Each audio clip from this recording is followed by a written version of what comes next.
Hi, I'm Rakesh Kishan, founder and managing principal of Trescent. I'm delighted to have with me today Kevin Rang, who's my colleague, executive managing director at Trescent. Real estate leaders today, their success depends not only on understanding the business strategies of their stakeholders and customers within the enterprise, but then crafting real estate, workplace, operational solutions to support those strategies in a highly volatile world. Those two ingredients are essential for success. They have to shape their organization, their competencies, uplift the organization to match the realities that they're facing today. It's not an easy challenge to address. The world has shifted very dramatically in the last 5 years. They have legacy ways of working, legacy skill sets. We're moving into an AI-driven technology disruptive world. And I think they're going to lean more heavily on their delivery partners, which is the supplier sector. However, in this milieu, if you will, in this environment, these contracts have been renewed once, maybe renewed twice, and now they are facing an oncoming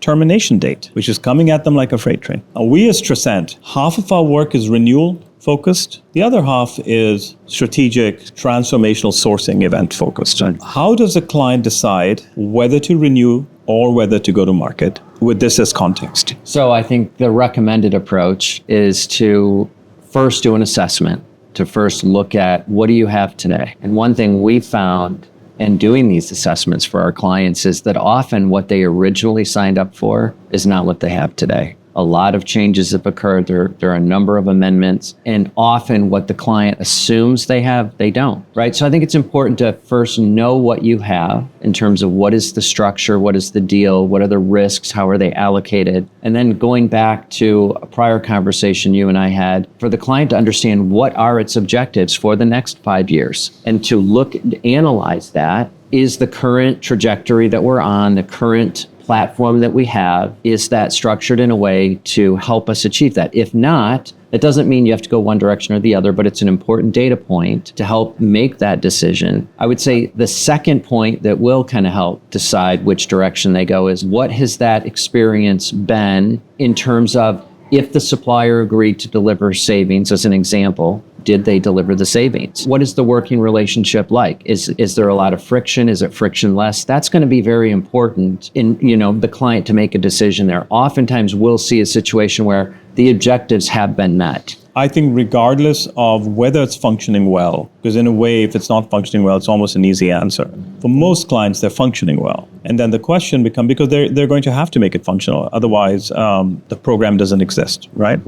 Trescent is an independent company. We are pure focus, pure play, client objectives, client shareholder interest is what we advocate for in all of these deals. Now, these decisions, Kevin, are multi-billion-dollar decisions. These are $500 million decisions. These are $1 billion, $2 billion, $3 billion. We've worked with deals that are $3 to $5 billion in terms of contract value of 5 years, right? So when you have a multi-billion-dollar decision potentially on your hands, the only way to make that decision is to think of the client shareholder interest, which is, what is the business case for going to market? What is the business case for renewal? And I think you have to leave in there the optionality of going to market should the business case not be achieved through a renewal strategy. Our benchmarks can tell a client for a company in their sector, with their maturity, with their transformational objectives, what they should expect to achieve, and emulate the RFP process targets through a renewal process, right? And we've done that successfully many times. I think defining that business case successfully for either strategy, renewal or RFP, whether it's a high-functioning, high-performing relationship or not, and doing that extremely objectively without the influence of any actor other than shareholder interest, that's the fiduciary duty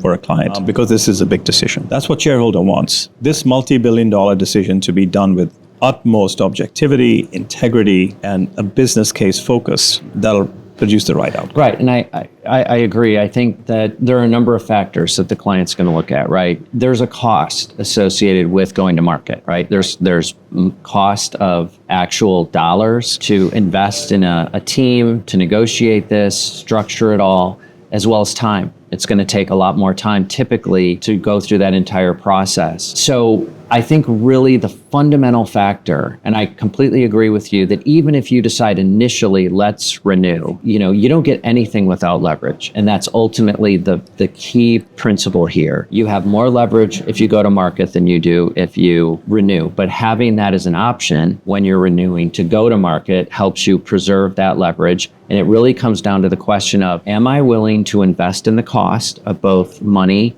as well as time? And how much change do I need, right? The more change you need from what you currently have today, the more leverage you need. I think many clients feel that way. They all remember the painful RFP process they went through. But I think as an independent consultant, we do have to challenge that a little bit. Because yes, while I think it's convenient, I see today a lot of CFOs and CPOs pressurizing real estate heads, pressure testing, do we have actually a good deal? And I'm not saying going to market is the solution, but I think there is pressure. Are we market competitive? Are we leaving money on the table? If you look at the CPO's agenda, I mean, that's their role. They have resources to do sourcing event. That's what their job is. Sometimes the real estate organization can be very comfortable with the as is, but procurement is going to challenge that, and sometimes the CFO is going to challenge it. Sometimes their own business customers are going to challenge it, whether it's manufacturing, labs, offices, wealth management, retail. I think if you look in banking, property costs in retail are a much higher portion of revenues than they are in wealth management. I mean, there is pressure in the banking industry to constantly make sure that the operating costs are competitive, and we get requests for benchmarking and other kinds of things to make sure that is the case. I think a real estate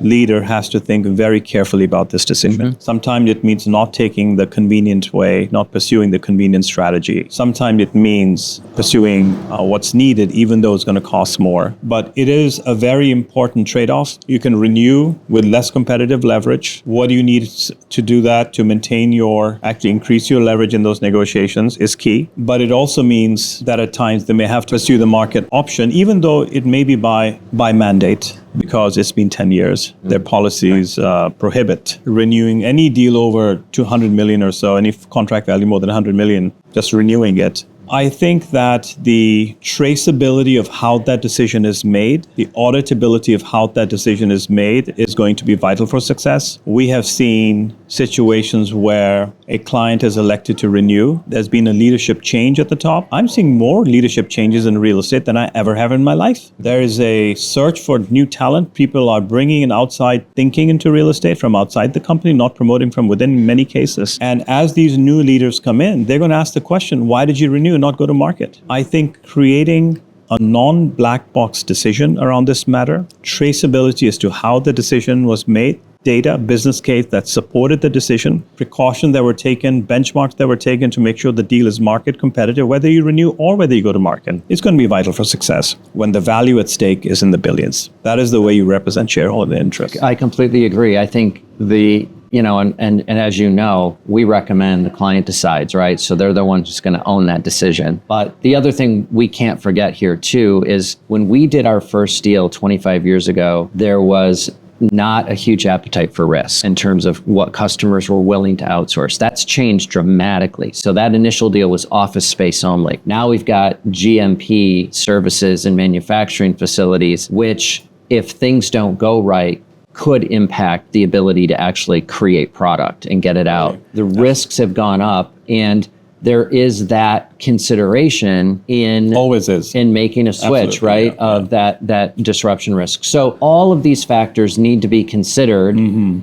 They can be mitigated, right? So, but I think it just, again, the first step a client needs to make is they need to assess where they are, and they need to have the data. And then they can make an informed decision. And then we can help them navigate that process. Yeah, you're absolutely right. I mean, think about it. We are at the threshold of a technology-driven innovation wave that's going to span almost every industry out there, including real estate. One of the things many of our clients ask us is the legacy deal we have in place. Even if we do renew, are we going to get the change we expect? Even if we have a happy, wonderful, successful partnership, or in order for us to tap into this digital innovation wave that's coming at us, that we actually need to go to market and going to market doesn't mean you replace your incumbent. Right. Many times the incumbent can win Yeah. But as I said, we're working on so many renewals today successfully, partnering with both the incumbent supplier partners and of course the client teams, working together side by side to achieve their transformational objectives. On the other hand, we're half of the other work. We have a very balanced perspective on this issue. But I know as the decisions end up being, there's two things are happening. As real estate occupies more space within the C-suites, as the contract values become larger and larger, because these are global deals. Even if they're regional BU, they're much bigger. There's more scope, there's more geography scale, more technology. As these partnerships become, the rigor with you need to make the decision is far higher today than real estate making that decision in isolation.